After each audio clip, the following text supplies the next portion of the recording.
right? But you don't have enough of them. You have to save some of them. So in these early stages of the race, yes, you want to make up ground. Yes, you want to push the limits and you want to see what you have in the tank. But you also have to save those tires to make sure that when we get to tomorrow, there are enough of them to go around.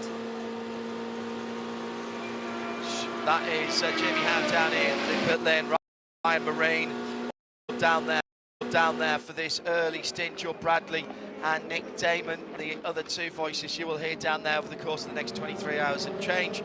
And of course Johnny Palmer, the Blackpool Rocket, will be in with us in the Ford Performance Global Broadcast Centre. Remember, if you have friends away from the circuit and you're listening possibly on 107.9 FM around the track here, well, they can tune in on Sirius XM 206, or you can go to imsaradio.com, hit the listen live button, and RS2. That's all available here in the United States and everywhere else in the world. If you're outside of North America, imsaradio.com has live video with no interruptions.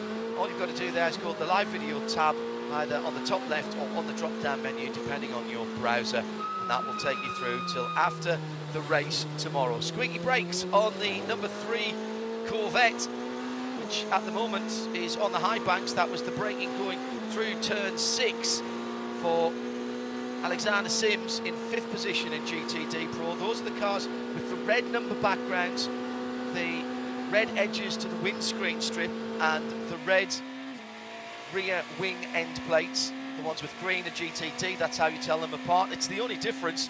A Corvette in GTD Pro and a Corvette in GTD, it's only the red accents that are different. They have the same performance potential, just the drivers ultimately, and the team and the strategist, but not the car. All of the differences are human and not anything to do with the technical spec of the car.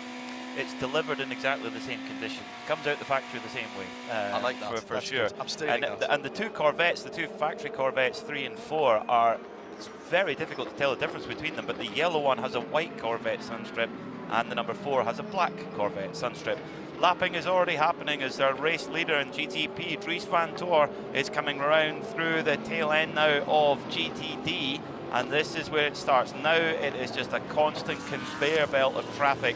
The GT cars, they've always got to have an eye in the mirror for these prototypes swarming through, and for the prototypes, they're trying to pick their way through with minimising the risk as much as they can, but also minimising time loss, and those two things are not happy bedfellows. No, that is very true. By the way, those slight differences between team cars, things are not happy.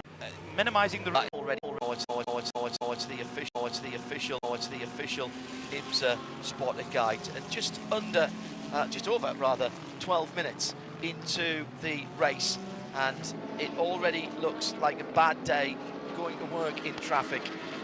Most extraordinarily expensive traffic jam, as the leader Dries van Tor just had to check up there a little bit as he came through the GTD traffic. Goes to the high side. These highly technical hybrid GTP machines, very much as we were talking about this morning with the HSR race, which was stunning. Not a huge heap of cars, but it was brilliant. But we were talking GTP. This is exactly in the spirit of the old IMSA GTP, Peter, in terms of a chassis and then a manufacturer-based engine. That's right, and the engine package is fairly open. They've got a target power to go to, and then they get a spec hybrid system to put onto it. So BMW, they start with a Dallara chassis from Italy. They do their own aero and their own bodywork to make it look like a BMW. And then in the engine in the back has actually got roots back to DTM. It's a 4-litre V8. It's from the old Class 1 DTM car. So it's a really cool combination. Yes, exactly. They have. There's a bit more work than just doing that. Porsche have gone a similar route actually with the 963 power plant. They have, yes. Their power plant has an interesting background. So they start with a Multimatic chassis, but their engine is a 4.6 twin turbocharged V8, which actually started its life 20 years ago as a 3.4 naturally aspirated V8 that went in the RS Spider, the LMP2 car. That then was used in the 918 Spider road car. Still my beating cars. Yes, and it's now in 4.6 twin turbocharged form in the Porsche 963. So really, really cool. That's what makes GTP special, is the powertrain variety. You've got the thumping V8 in the Cadillac, the 5.5 V8. If you don't enjoy the sound of that, well, I don't think we can help you, I'm afraid. No, turn off now if you don't enjoy it. On overrun, it sounds as it's popping back like a £9 field gun going off. I remember being at Road Atlanta at the first test of that car. In the meantime, in GTD with the green end plates, as we mentioned, it's a great car with yellow stripes. This is the number 120 Right Motorsport Porsche 911, the latest iteration of their GT3 car. My, they've made some moves forward in terms of serviceability. There's not much they can do with that engine. It has its roots in the RSR engine that went to Le Mans out to nearly 4.2 now. It's literally as big as it can be in terms of cubic capacity. You couldn't get a sheet of paper between the walls of the cylinders, and trust me, I have had a look with one of those with the cylinder heads off that flat six. All of the evolution of that car has come on serviceability. Things like body panels, where you put the parts that you might have to get into in the engine, and whisper it very carefully. They look like street cars. They're a long way from it now. There's a lot of prototype thought that's gone into the Ferrari 296, the Porsche, the latest iteration of the Porsche, and the newest car out there, of course, is the Mustang GT3. That's the car that was most recently homologated, Peter. And when you think back to the debut for that car last year here at the Rolex 24, it was a difficult race, as many debuts often are. And boy, oh boy, are we looking at a different picture this year. Locking out the front row in GTD Pro, a customer team in Gradient Racing doing an amazing job with their number 66 car, which has only been delivered to them within the last 8 weeks or so. So they've done a cracking job to get that package going. Do you think it's helpful that they were doing a dual process of competition with the WEC in Europe and also here in IMSA? There's been a lot of data gathered on some very different circuits, let's be honest. I can only presume that the more mileage the better. The only problem would be if you had conflicting voices, but it very much seems that Multimatic are driving everything. So I guess that's not a problem, and the more data, the more mileage, the better for that Mustang GT3, and it looks like a really solid package here at Daytona this weekend. And at the moment, not leading at the moment, it's the Lamborghini of Andrea Caldarelli from Dan Harper in the BMW for Paul Miller Racing, number 48. Then it's the two Mustangs, the factory Mustang 64, 65 of Rockefeller and Verviche. So, getting into a nice rhythm, and in LMP2, my goodness, Ben Keating has got right into the rhythm of things, leading by 6.6 seconds. Now, the thing in LMP2 is you've got to start with your bronze driver. The bronze driver qualifies and the bronze driver starts, and Ben Keating, he's doing what Ben Keating does, pulling away at the front of the field. Let's take a crowd strike pit lane report from Ryan Marine. First in the race for you, Ryan. Welcome along to IMSA Radio. And he is down in the LMP2.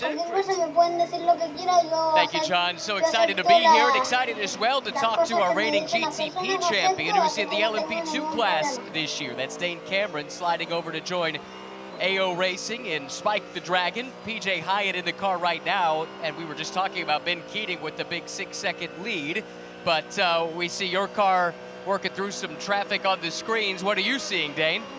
I see my man PJ Hyatt in the lead here, so that's great. So yeah, he did a nice job in qualifying. Obviously had a little spin, and we've done quite well to recover so far. He had a really great start there, and yeah, I'm pretty excited about it. Honestly, I feel very, very confident in the package and the team that we have here. And I thought at some point we get to the lead. I wasn't expecting 20 minutes in, but here we are. How are you enjoying this transition to the LMP2 class this year? Honestly, it's been really fun. It's a great group of guys and girls here at AO. Really special environment that we have here with Spike and Rexy for sure. But yeah, the car's been really good all week across the Roar and here now race week.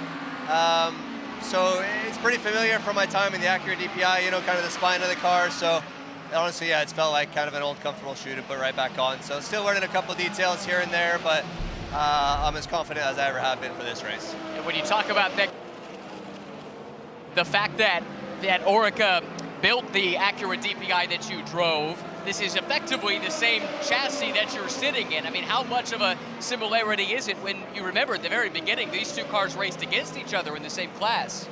Yeah, certainly. I mean, all the cockpit stuff is quite familiar, but there's all the little details, the dash layouts, you know, and the way you run this car now at this power level and things, it's a bit different, so yeah. Thank you, Dane. Incident on track, John. Yes, a moment or two ago, an unusual one as well, Ryan, for Ben Keating. Such a safe pair of hands, such a lovely personality as well. And he's had the same incident again the next lap.